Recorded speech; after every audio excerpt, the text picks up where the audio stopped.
যাইতাছি। টিকটক মারানির পু এত সিরিয়াস একটা টপিকে কথা হইতাছে, তুই এনে টিকটক মারিবে নিছস? বরবাদের কথা ওঠাতে আমার এক পুলিশ অফিসারের কথা মনে পড়লো। যেই পারবো এই হারকিউলিসকে ধরতে, আরো পুলিশ কম, পাগল বেশি। কে ওই পুলিশ অফিসার? বাচ্চা পোলাপানের নাক দিয়ে পরে হিঙ্গল, ইন্সপেক্টর বরবাদ ফ্রম বেঙ্গল।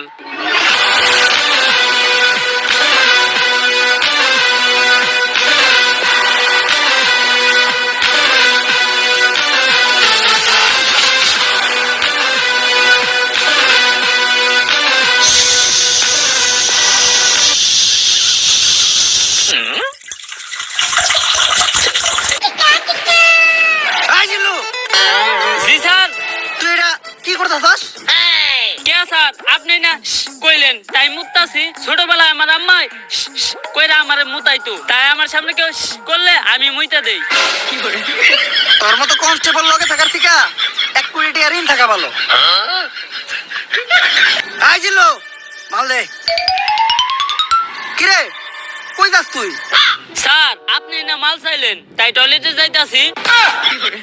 কোন দিন জানি তোরে আমি জুলাই গণহত্যা মামলায় ভিতরে ঢুকিয়ে দিই। আর বেটা ওই মাল না, আমি আমার বন্দুক চাইছি। এখন ক, সকাল সকাল আমার জরুরি তলব দিয়ে এই জায়গায় আনাই লোকে। স্যার এনে গাঞ্জা বেচা হইতাছিল। গাজা? যেই শহরের ইন্সপেক্টর বরবাদ রাজা, ওই শহরে কোন হালাই বেছে গাজা? স্যার উই যারা। যাক, সকাল সকাল তুই একটা ভালো কাজ করছস। যার লেগে আই ফাক ইউ। স্যার এইটা কি কইলেন আপনি?